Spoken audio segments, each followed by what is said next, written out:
for I am a sinner. Touch me, Lord, for you are the master healer. Touch my eyes so I could see. Touch the pain that flows in me.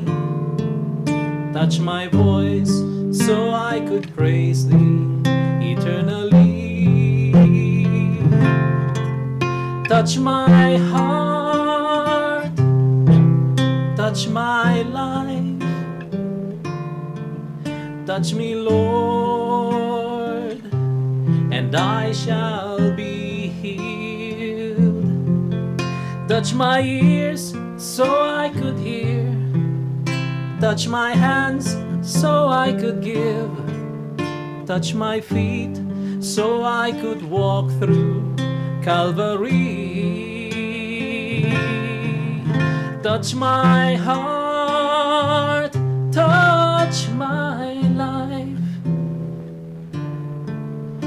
Touch me, Lord,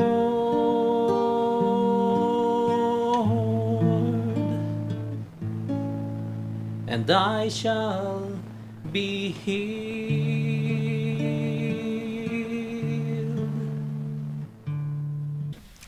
Welcome to In Jesus, Mary, and Joseph. A blessed Sunday, everyone.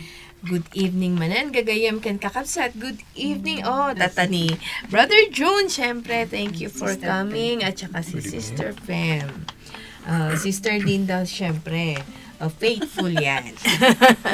Okay, so good evening po sa lahat ng mga nakikinig ng programang ito, especially syempre sa General Manager natin, si Father Rolly Buyagan. At sa lahat ng mga masugid na taga-subaybay ng ating programa na In Jesus, Mary, and Joseph. So today is the 29th Sunday in Ordinary Time. Nako, ang bilis-bilis ng panahon, no? October 19 na. And our gospel will be taken from the Gospel of Luke, chapter 18. Our theme would be the power of persistent prayer. So mga kapatid, ang Jesus, Mary, and Joseph ay hinahatid sa inyo ng Sacred Heart Community every 6 p.m. on Sundays dito sa DZWT. Meron din, pwede nyo rin po mapakinggan at mapanood ito sa aming Facebook page at saka sa YouTube. And kung meron man po kayong mga prayer requests, pwede nyo pong i-hand carry or you can visit us at the basement of Sangkabalayan Building dito sa Baguio Cathedral Compound. At pwede rin nyo pong i-text ang inyong mga prayer request sa 0945-509-3265. So, brothers and sisters, before we start, let us open this program with a prayer. In the name of the Father, and of the Son, and of the Holy Spirit. Amen. Most holy, loving God, we praise you and we thank you. We glorify your most holy name. Thank you, Lord, sa pagpapaalala sa amin ngayon that we should be consistent and persistent in prayer. And with your Holy Spirit, help us, O Lord, to always trust that every prayer is not put to waste because you have answered to it. And so we ask Mother Mary, Saint Joseph, and our guardian angels to be with us as we share your glory and goodness to other people. All this, Father, we pray in Jesus' mighty name. Amen. Amen. So we kakabsat intay man nga rod kantaan dahil umuna nga sunata tayo niya. No higher calling.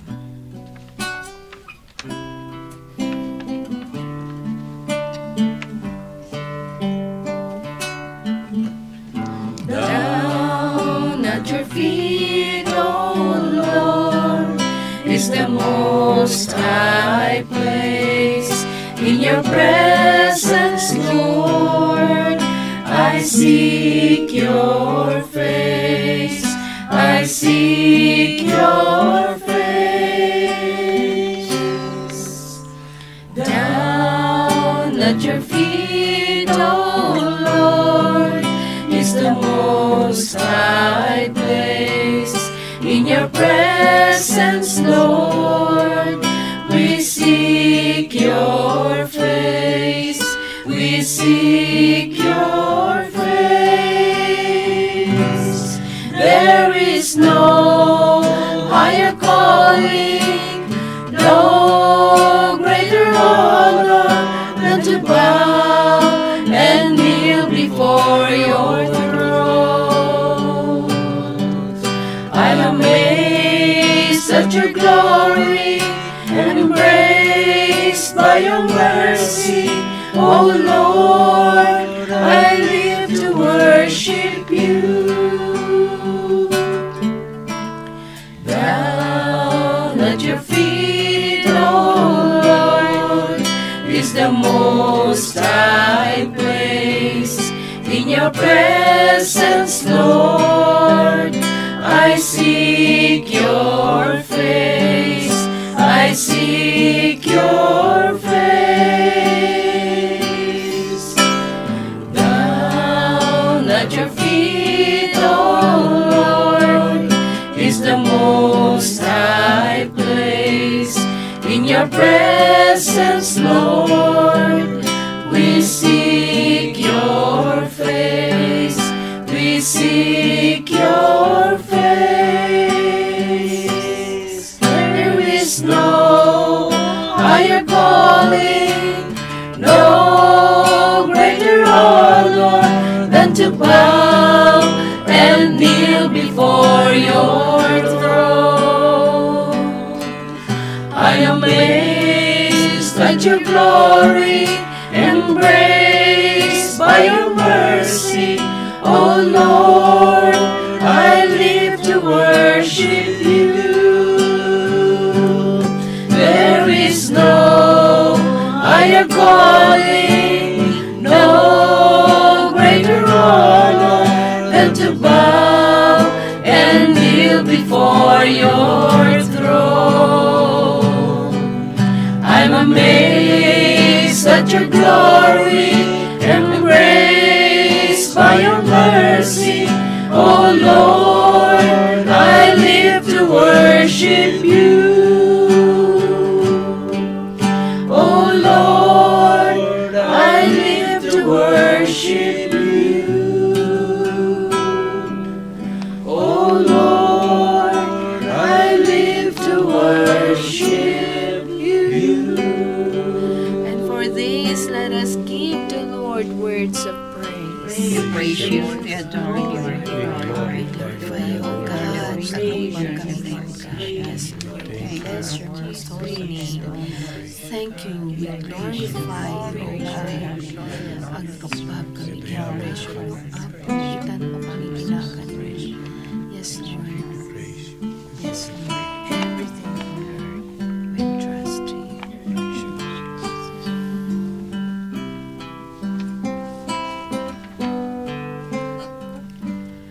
Come, Holy Spirit, I need you. Come, Holy Spirit, I pray. Come with your strength and your power.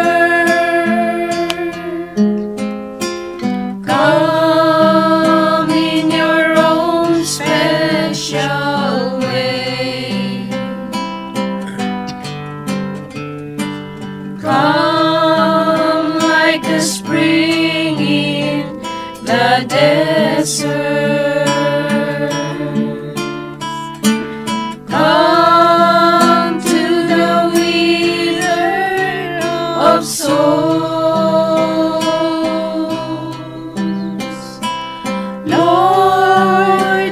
your sweet healing power. Touch me and make me whole. Come, Holy Spirit, we need you. Come, Holy Spirit, we pray.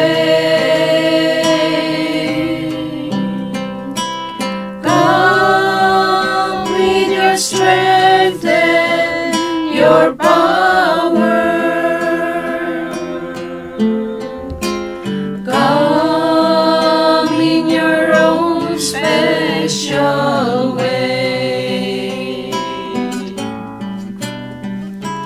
Come like a spring in the desert. Come to the withered of souls. Lord, let your sweet healing power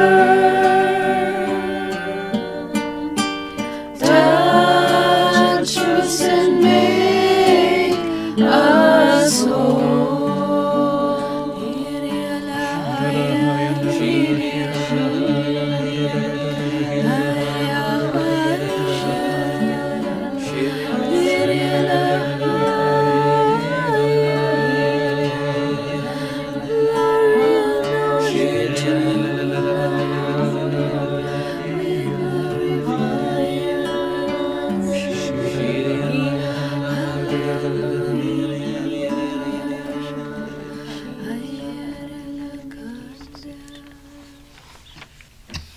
Kaslati nakunakta tayo niya. This is the 29th Sunday in Ordinary Time.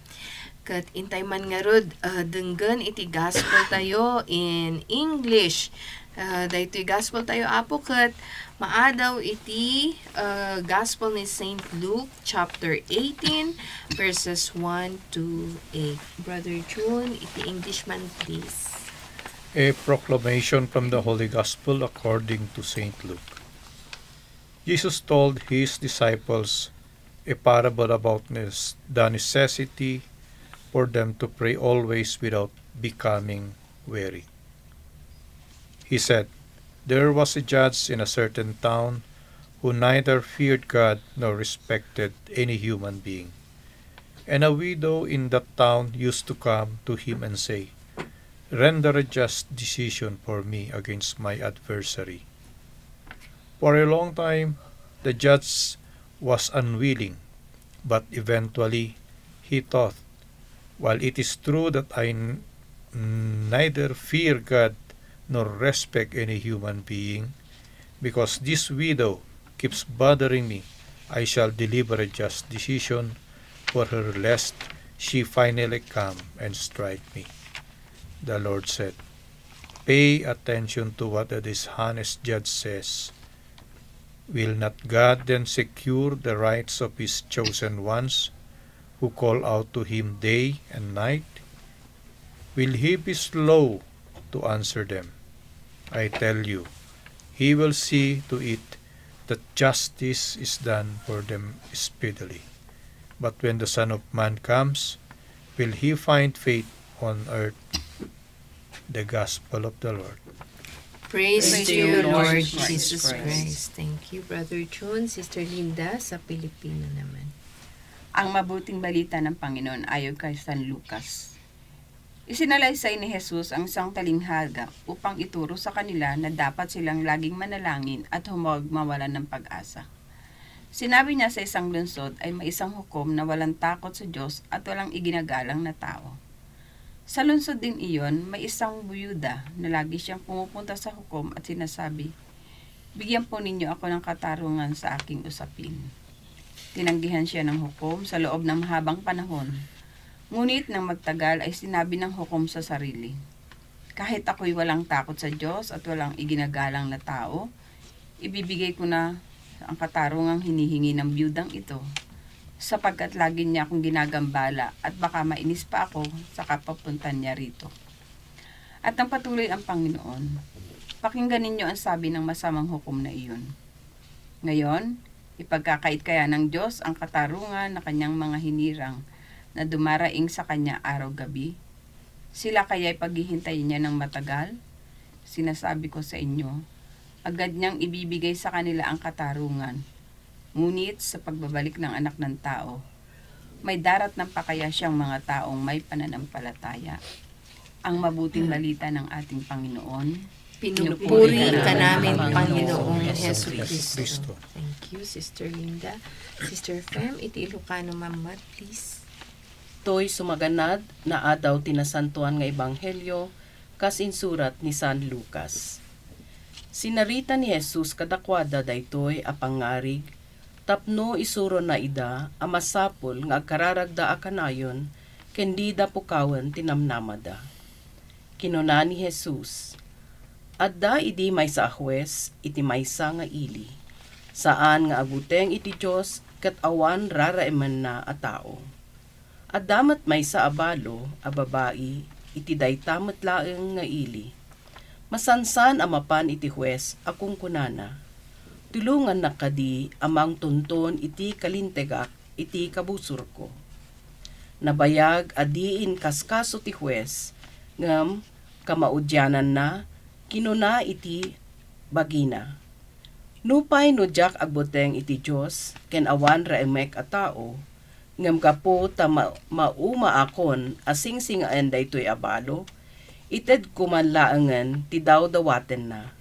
No saan di nakto sardengan aring ringgoren ken maibuston ti anus ko. Intuloy ti Apo. Nangagyot kinuna ti dake sa huwes. Ket dinto aya tulungan ti Dios dagiti tattao na nga umasasog ken kuana iti aldaw ken rabii. Dinanto kadi dardarasen ti tumulong kadakwada. Ibagak kada kayo adagdagusen nanto nga ipaay kadakwada ti hustisya. Ngem inton umay ti anak ti tao at danton nga ta masarakan na apamati ditoy daga. Ti Ebanghelyo ti Apo. Dayaw ti Dayaw mapaiken ka, O ka, Kristo. Ayan, no? So, this passage begins with Jesus' teaching his disciples about the importance of persevering in prayer.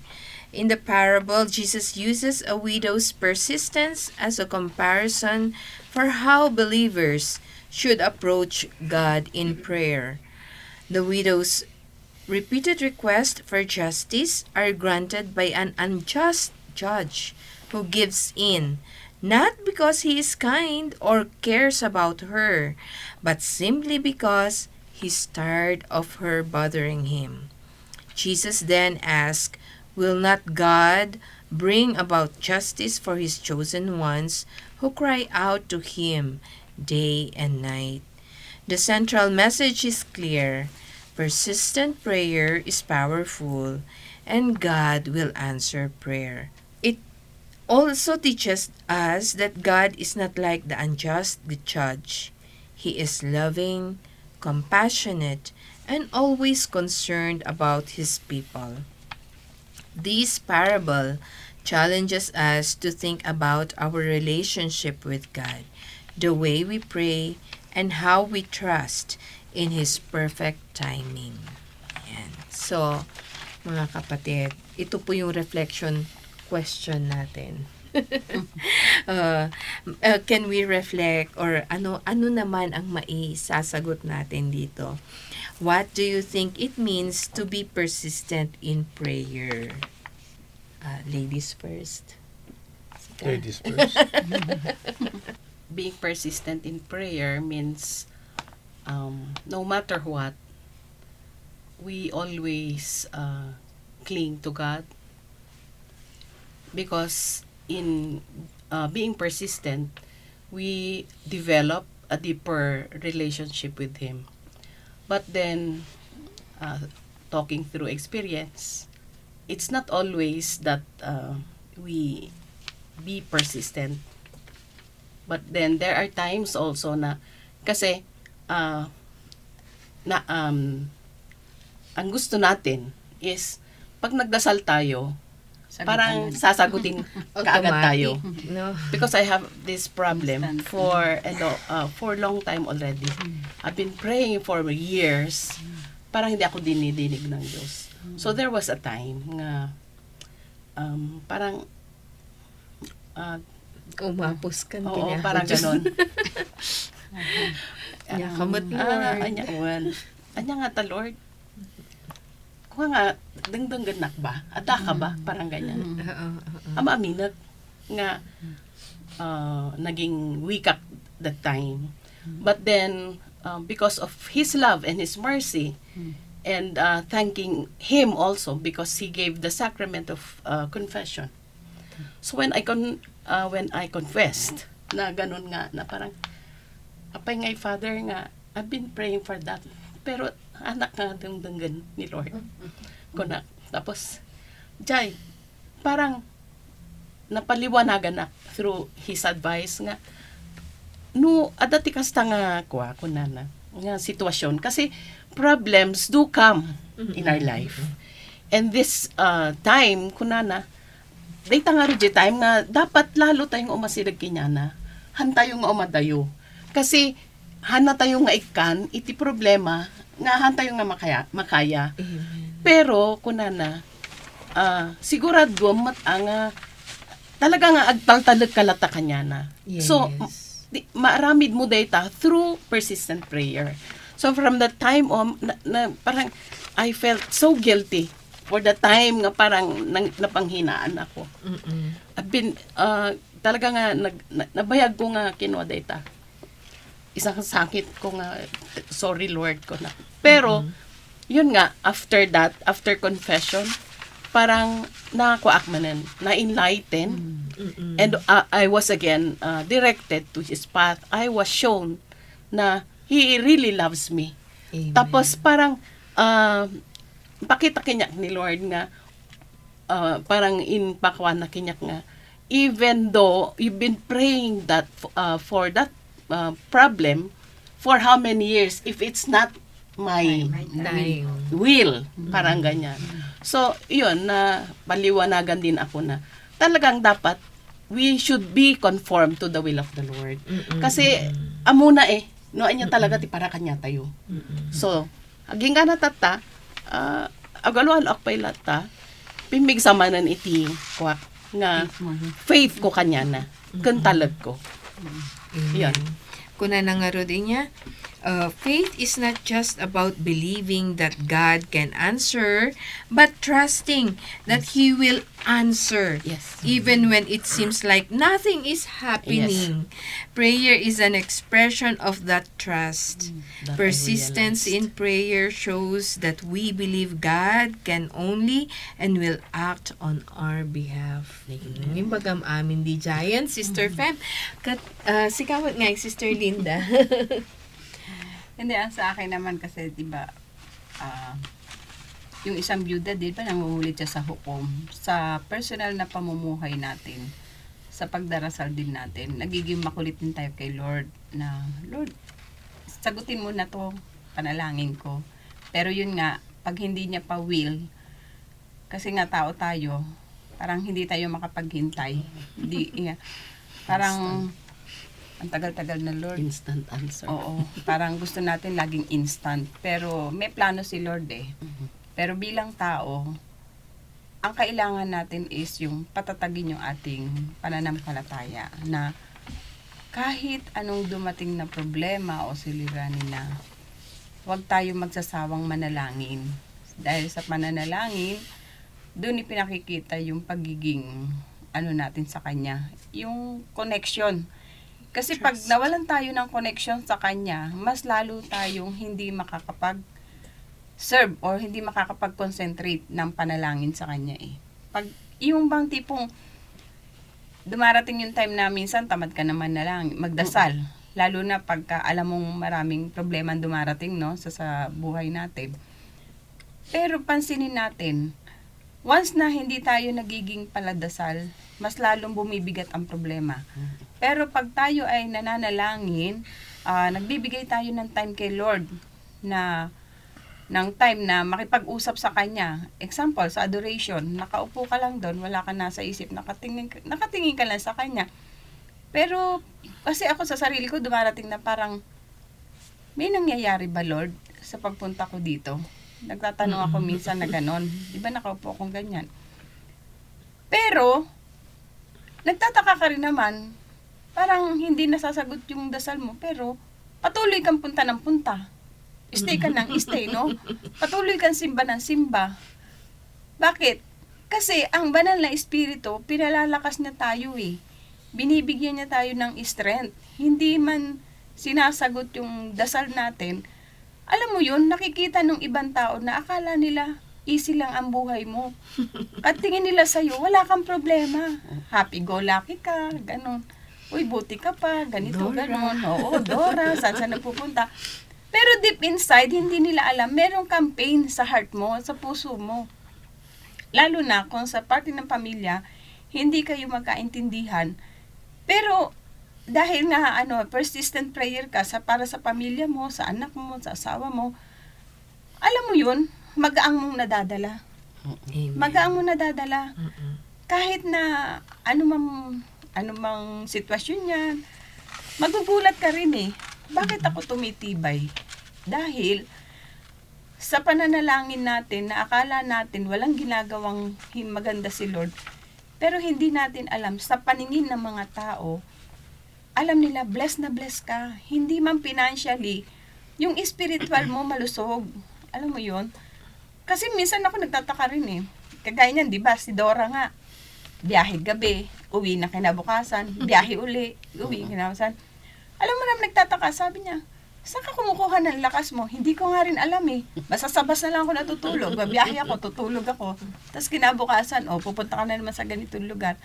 Alam mo yun, yung bang, parang parang misyon. Punta ka sa ganito.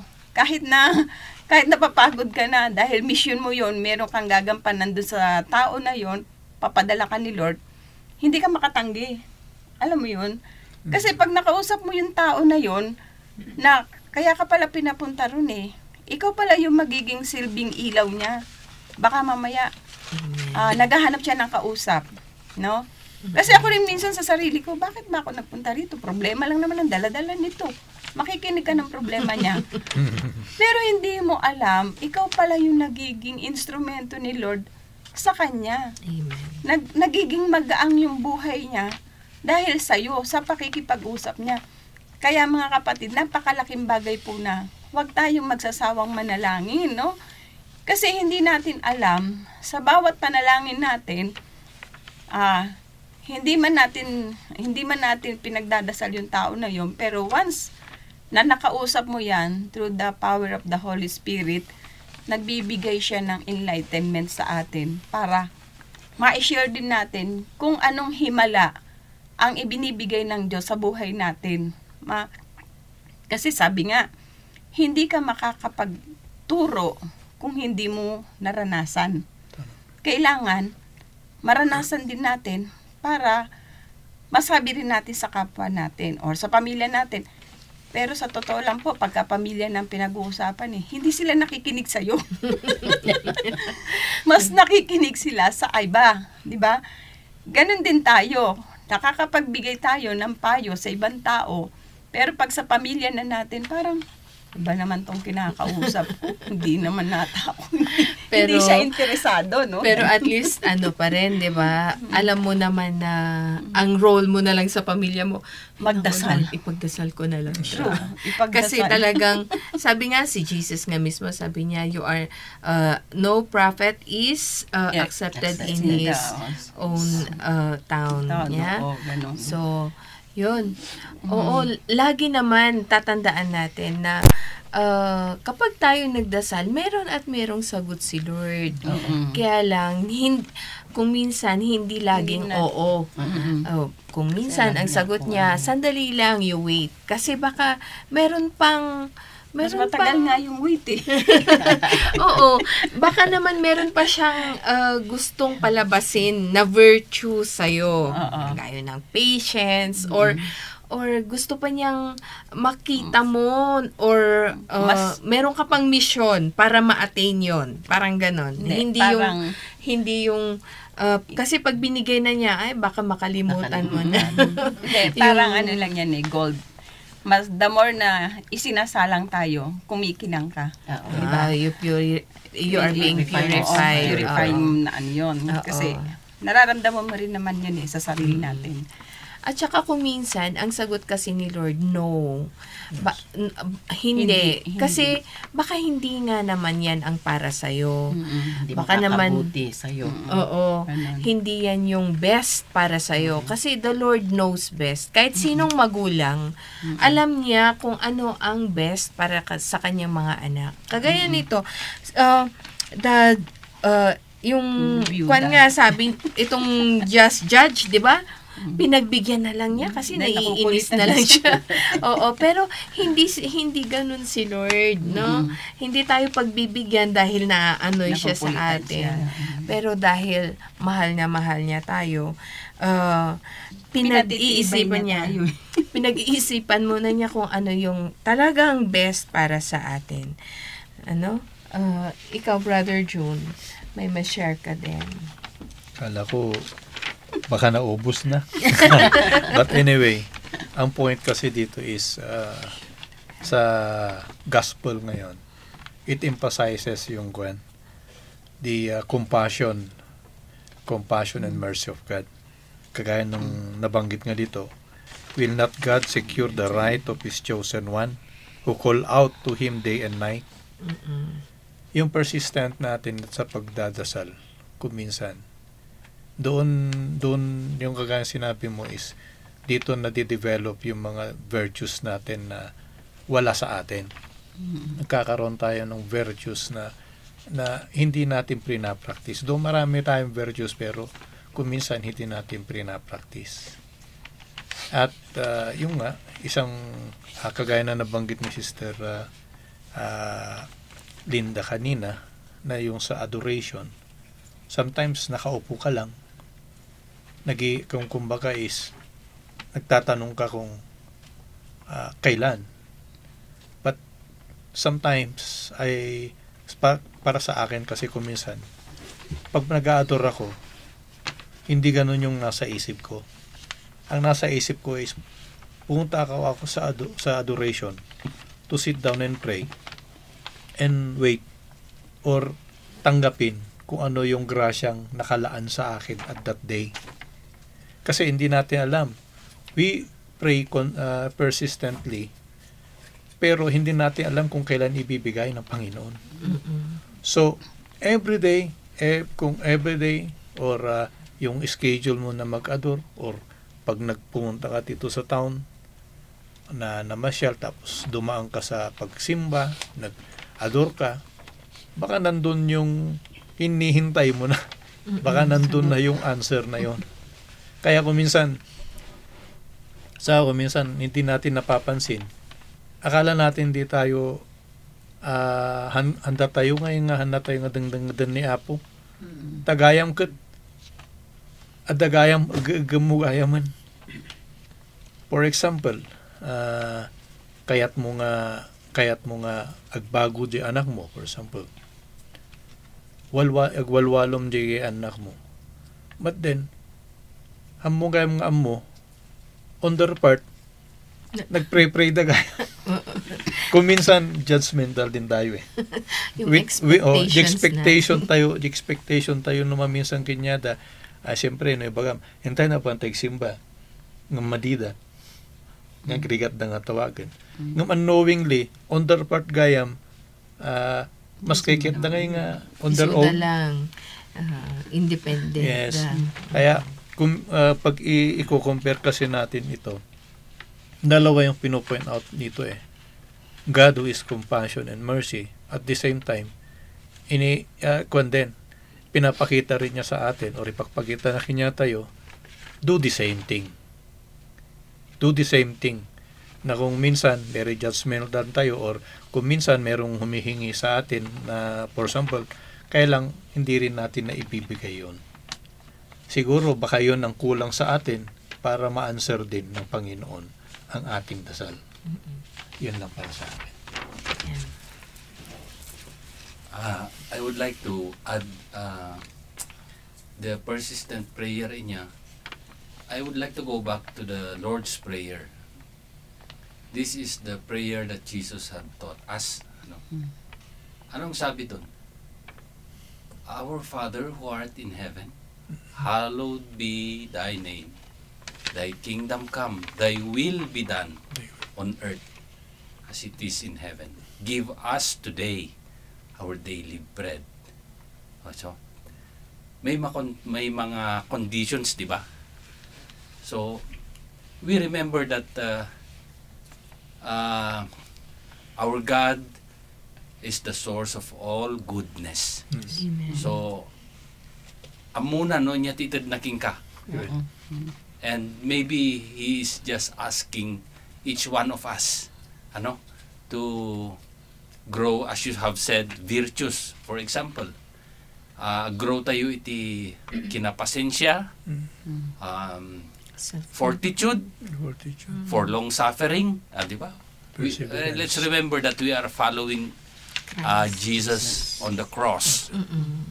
So we expect that we carry also our cross.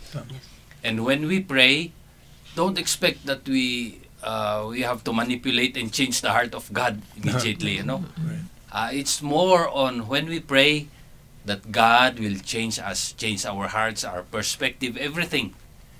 That's the purpose of prayer. Amen. Amen. At saka yung, kung maalala natin yung prayer ni Jesus sa Gethsemane, di ba? Sabi niya, Father, if it's possible na you take this cup away from me, but not my will, but yours be done. Sana in our prayers, di dyan nga iti masursuro tayo no maminsan gamin nga ikat, parang we are twisting the hand of God. Itod mo, winuhaan. Kasi dyan nga sana nandun yung surrender, yung humility na, Lord, not my will but yours be done. Like Mother Mary, di ba? So namatla ang iti may isang pagsarmingan tayo ti humility, no? When the angel imbaga na kanya na nga sikat agbalin nga nanang ngayon imbaga na nga dagos, I am the handmaid of the Lord. Do unto me according to your word. Yeah? So easier said than done. Ngam, kakabsat. Uray no kasta nga narigat. Yeah, we still have to pray consistently, pray persistently. No, kasi gaya nga nito, ang ganda nung parable na to kasi talagang sinasabi ni Lord, we should be consistent in prayer. Haan nga di maminsan laang nga inbagam. Nya, tapos you expect something kasla nga ko mga Lord, I pray na mabago dagita nga politiko kasi kumain niya. Tapos uston. Awanan ti inaramid mo. Ay na no kuma alutiit lang day jay, mabalin siguro ngam no buayan nga dakelon. Hana nga denggen day jay yun nga haan nga tumalab day jay nga prayer. Tapos kulti-kudil na.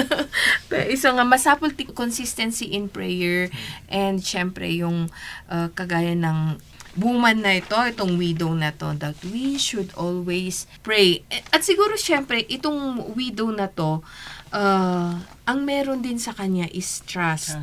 Alam niya na hindi siya pababayaan ni Lord no, na kahit anong mangyari, kung wala ka kasing gagawin, kasano nga maitad kanya, 'di ba? So kasla Jay, may isang saying tayo niya nga, do your best and God will do the rest. So kasi matlaang daytoy impakita na daytoy widow na she did her part asking that unjust judge. And tignan mo, ang fruit nun, pinagbigyan din lang siya. So, ganun din sa atin. Sabi nga ni Saint Ambrose, no, kay Saint Monica, walang masasayang na luha ng isang ina, no? Kaya kahit na 17 years to 20 years na pinagdadasal niya talaga yung conversion ni Saint Augustine, no? And finally, after those many years, sinagot ni Lord, Saint Augustine converted. So, wala pong masasayang na luha. Especially so kung ito ay itinaas natin kay Lord. So, how can we encourage each other to pray persistently? Sinasabi kanina ni Sister Linda na, pumunta ako doon kasi parang yun na yung mission niya para to pray for Pero how can we encourage each other to pray? Pag-pray natin sa intercessory, Pray pray for those who are enlisting themselves, the petitions. And we also hear feedbacks na the Lord really is answering them. Kasi na, gumagaling sila or yung mga hinihiling nila is nabibigay. So, malalaman din ng yun. Kaya maraming nagre-request ng prayers. Nang UDJ, gagayam kan kakapsat, kaya kayo, yung mga nag-send ng mga prayer request nyo, please know na we are really praying for you every day at 7 p.m. Ang Sacred Heart Community po, we have a Zoom, parang Zoom meeting, and we pray as a community in the intercessory ministry. At lahat po ng mga prayer request ninyo na andun. At kasama po doon ang mga prayer request na naitataas dito sa programa natin na ito. Yan. In addition siguro yung kung paano natin ma-encourage, start with a prayer before meal. Yun ang pinakamaganda, buo pamilya. Maganda kasi kung minsan na sa ngayon na kasi is dahil busy ang mga tao, iwahiwalay nang nag-pray, iwahiwalay na. So as much possible, yung maganda na pag yung kakain, lahat sama-sama, then start to pray. Kasi kahit sabi mo ng simpleng prayer lang na before meal, yun yung parang umpisa. And then siguro, yung pag-pray ng rosary, October, this coming October. This October pala. Which is maganda yon, isa yon. Yung umiikot-ikot yung Black Rosary, isa yon. House to house. Oo. Isa pa, pag yung magmas, pwede rin yon. Kailangan may encourage din ng the whole family to go to mass para buo pa rin. From the start mag-start sa family na buong yun siguro yung nakikita ko na how to encourage. Siguro as a parent kasi kailangan tayo ang magsimula Kasi sa panahon natin ngayon, iba ang kabataan Pero kung ibabalik natin yung natutunan natin na sinauna na the family that prays together stays together, di ba? Lalo na sa rosary. Napaka-powerful nun. Kung halimbawa, ang isang ina at hindi marunong manalangin, paano niya maituturo sa anak niya? Di ba? Kasi ang kabataan ngayon, hindi lang kabataan, lahat tayo nakatutok sa Facebook, sa cellphone. Pero hindi prayer yung binabasa. TikTok, magti-TikTok ka ba habang nagro-rosary ka? Diba hindi? So, ang kailangan mo, yung prayers, lalo na kung halimbawa, ikaw may isang karamdaman, naghahanap ka ng solusyon sa sakit mo. Siguro, ang mas magandang itanim natin sa isip natin is, number 1 na, ang tatawagan natin is ang Panginoon, na bigyan tayo ng enlightenment na anong mabuting gawin. No? Lord, paano gagawin ko sa karamdaman ko to? Wala akong pera, wala akong ano. Alam niyo po, sumasagot po si Lord eh. Hindi mo problema ang pera, pero merong isang taong darating na magbibigay ng tulong. Siya yung magiging guardian angel natin na, o halika sister, samahan kita sa ganito, sa doktor, o ano, di ba? O kaya, ito ang 100, pwede, punta ka sa hospital, mag-ano ka, ganun. Tuturuan natin sila, ganun. Para hindi sila ma-depress na parang ang dating sa kanila is pinababayaan na sila ni Lord. Meron kasing taong ganun. Lalo sa panahon natin ngayon, nababalitaan natin, maraming depresyon, maraming nagpapakamatay, maraming nagugutom, maraming Tayo bilang Kristiyano, iniisip natin, paano kaya natin matutulungan yung taong na yun? Through prayers, no? Through prayers at gawa. Mahirap naman kasi yung dasal ka ng dasal na hindi ka marunong gumawa. Yung bang aasa ka lang, di ba?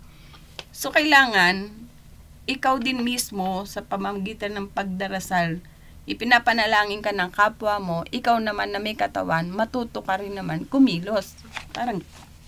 Parang ano yan magkasama. Gawa at dasal. Hindi naman po pwedeng dasal ka lang ng dasal. Tama.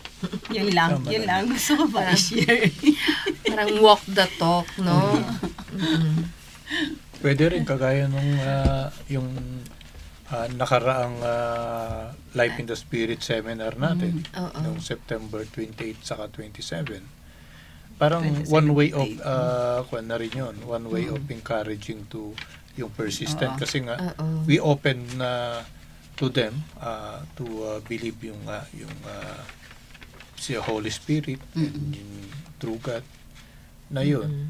Parang yung spiritual is yung kailangan mo nang may renew yung spirituality ng isang tao rin. Through yung mga Life in the Spirit seminar, yung prayer meeting, kagaya ng ginagawa natin. Which is yun na maganda siguro. That's the way. Natututo sila. At saka, syempre, dito sa ating programa, di ba? Nagdadasal din tayo dito. Yes. Yan. Number one. In Jesus, Mary, and Joseph. At, eto mga kapatid, lagi nating tatandaan, the highest form of prayer is the Holy Mass. Mass. Holy Mass. Yeah.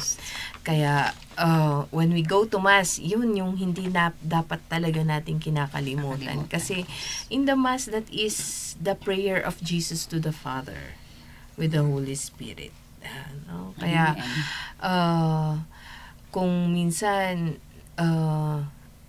tama yung sabi ni Brother Jun kanina na, kasi ang expectation mo na ginagawa ng mga anak mo, ganito parang sinusundan kanila, pero iba na ngayon, may sarili silang may sarili silang way of expression, no?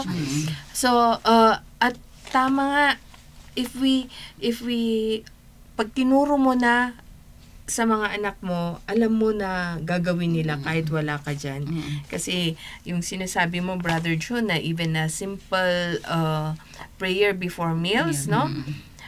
Kahit na hindi ko inaasahan yung anak ko na parang hindi nagdadasal, basta kakain yan, siya. Sa sign of the cross. Oo, bless before meals. And, so parang, ay, salamat, alam pa niya yun. Yung ganun, kahit pa paano. Yes. In addition, yung importante talaga yung witnessing ng Yes. witnessing ng faith. Para ma-encourage yung ibang tao. Yes. Halimbawa, yung pupunta ka, kakain sa restaurant, mag-pray ka, mag-sign of the cross ka. Kahit silent prayer. Makikita ka naman ng Yung mga tao. Diyan tayo nga mababain ko nga agkurus. Kasi 'di ba tayo the sign of the cross is sign of our faith na. Ngay kadagya dadto mga halos kasi lang ilang dapay ti agkurus. Parang ikinahihiya nilang nagpo-cross. So, yan, it is an encouragement sa iba na, oy, ay wunin niya, pati siyak nalipatan nga nag-bless. Wunin niya, uray no ije restaurant, uray no kahit simple. Ay, even sa yung halimbawa, yung ay, you pass by a church. Ganon, no? Kung minsan, makikita mo dun sa jeep, kurus na piman. So, makikita mo talaga kung sino yung Katoliko at saka hindi Katoliko doon. And yung mga nahihiya ng faith nila. So, we encourage each other kasi kung minsan, meron yung time na mahirap magdasal. Lalo na kung feeling mo hindi ka na pinapakinggan ni Lord. Yan. We encourage each other. Maganda din yung sinabi kanina, yung share kanina ni Sister Fem. Nag-confess talaga siya. And going back to the sacraments kasi dyan binubuhos ni Lord ang kanyang mga grasya sa ating mga sacraments. Sapila ko brothers and sisters, let us not forget, no? Especially yung Eucharist at saka yung reconciliation, sacrament of penance, no? Nakita, it is the visible way nga ipakita ni Apo Diyos o winuitod ni Apo Diyos iti grasya na. Timay sa nga na nasursuro mi to yung community nga kakabsat. The more trials you have, the more problems you have, the harder you pray, the more prayers you need. Amen. Yun ang When adangay pay Brother Ronnie J nabasa nga may nga saint kuna na nagad-ado ti aramid anya when no adu aramid na 1 hour is una in prayer, pero no adu aramid na 2 hours in prayer. So kasi niya Tagal ng pagkakaroon. ada pa iti maini. I remember ngayon na itig na trabaho ko pwede Batangas. Basta nagbiyahe kami kat grocery nga eh. Grocery ka ba bibiyahe. Nga maturugak gamin nga eh. Tadya biyahe karot. The good thing is ada nga iti may isang gisangop. Di abang ko kang pre-pray ang kasta. Damdam akit in-close na mat di ko akit kung kunana. Kung kunana. Amo ka grocery sa remote lang eh. Siguro, di kat one way siguro ngayon nga makita na nga yung DJ gamin no, dadong magat no grocery kang bibiyahe. Parang doon mo pinapakita na this trip safe. Kung sino nakasakay doon, safe kayo lahat. Hindi lang ikaw. Kasi in sometimes maminsan gamin kat lang nga ibalbali wala tayo lang gamin nga di kasi nga prayer di rosary wherein every decade nga kuna the life of Jesus. Di dapat nga i-reflect tayo habang agdor sa rosary. Amen. Iyo so tim kas lang nga naging practice ko iti bibiyayak. Di ka mo hanak mo mabait. Baka tamuda pa ikot kaslak padi. Hahan tayo nga ibain, iti face tayo niya kakabsat. Yes, Sister Jane, adati ibingay mo. I would just like to add what I have heard from Father Herman. Yeah. In prayers, when it seems that the Lord is not listening to you, but He is listening to you. But it seems He doesn't answer your prayers, as Sister Femia has said a while back. Do not question the Lord. Nalalaing ni Apo Diyos ngam datayo.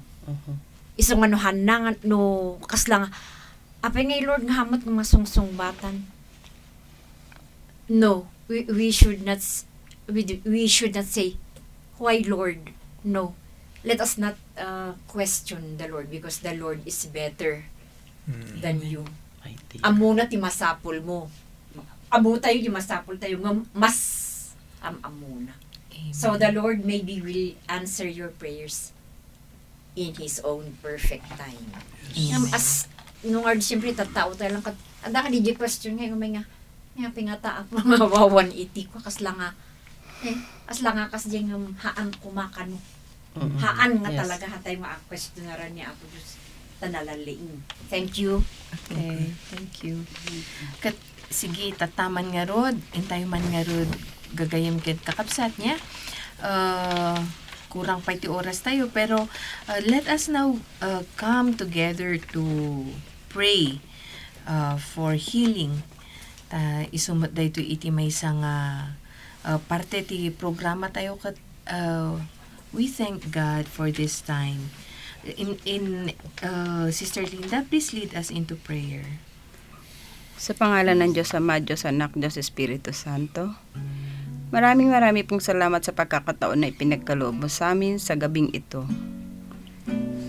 Nawa ang lahat ng amin na pag-usapan tungkol sa pananalangin ay tumimo sa aming puso at kaisipan.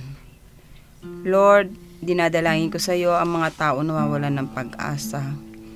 Hipuin mo po sila mula ulo hanggang talampakan, lalo't higit ang mga nasa ospital sa mga oras na ito na humihingi ng kagalingan. Tulungan mo rin po ang aming bayang Pilipinas na nasusugatan sa mga nangyayari sa aming paligid. Wala kaming magagawa kung wala ka. Idinadalangin ko rin po sa inyo ang aming Pangulo. Bigyan mo po siya ng strength na itama ang aming landas na tatahakin dito sa bayang Pilipinas. Hilumin mo po ang sugat ng aming bayang Pilipinas, 10 ng aming pamilya. Ano man po ang karamdaman ng bawat isa sa amin, sa mga tagapakinig, sa aming mga tagapagsubaybay, pagpalain mo po kami. Idinadalain ko rin po sa inyo sa mga oras na ito, ang mga nasalanta ng bagyo o anumang sakuna o disgrasya. Hipuin mo po sila. Ikaw ang Diyos na dakila at makapangyarihan sa lahat. Jesus, Mary, and Joseph, ikaw na po ang gumabay sa bawat isa sa amin. Ang lahat ng ito inaalay namin sa pangalan ng iyong anak na si Jesus, kasama ang aming patron na si Mother Mary, Our Lady of Atonement. Thank you, Lord, for this day. In Jesus' name we pray. Amen. Surely the presence of the Lord is in this place. I can feel His mighty power and His grace. I can hear the brush of angels' wings. I see glory on each face. Surely the presence of the Lord is in this place. Something good is going to happen to me, happen to you.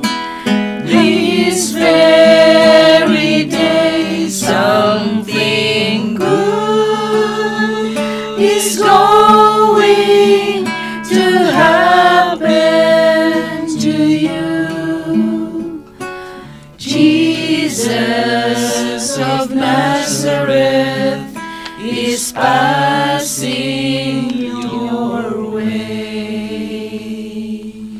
Jesus, Mary, and Joseph. I give you my heart and my soul. Jesus, Mary, and Joseph. Assist me in my last agony. Jesus, Mary, and Joseph. May I breathe for my soul. Peace with you. Together we pray. Glory Glory be to the Father, and to the Son, Son, and to the Holy Spirit, as as it was in the beginning, never now, and ever shall be, world without end. Amen. With the Father, Son, the Holy Spirit. Amen. Thank you. See you again next Sunday. Thank you po.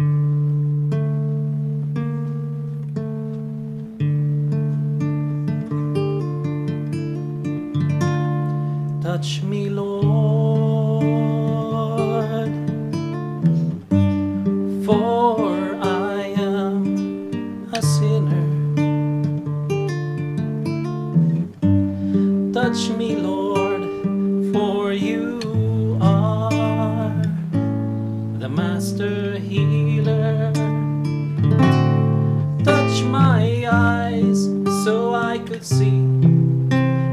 the pain that flows in me. Touch my voice so I could praise thee eternally. Touch my heart, touch my life, touch me, Lord, and I shall be healed. Touch my ears so I could hear, touch my hands so I could give, touch my feet so I could walk through Calvary. Touch my heart, touch my life, touch me, Lord,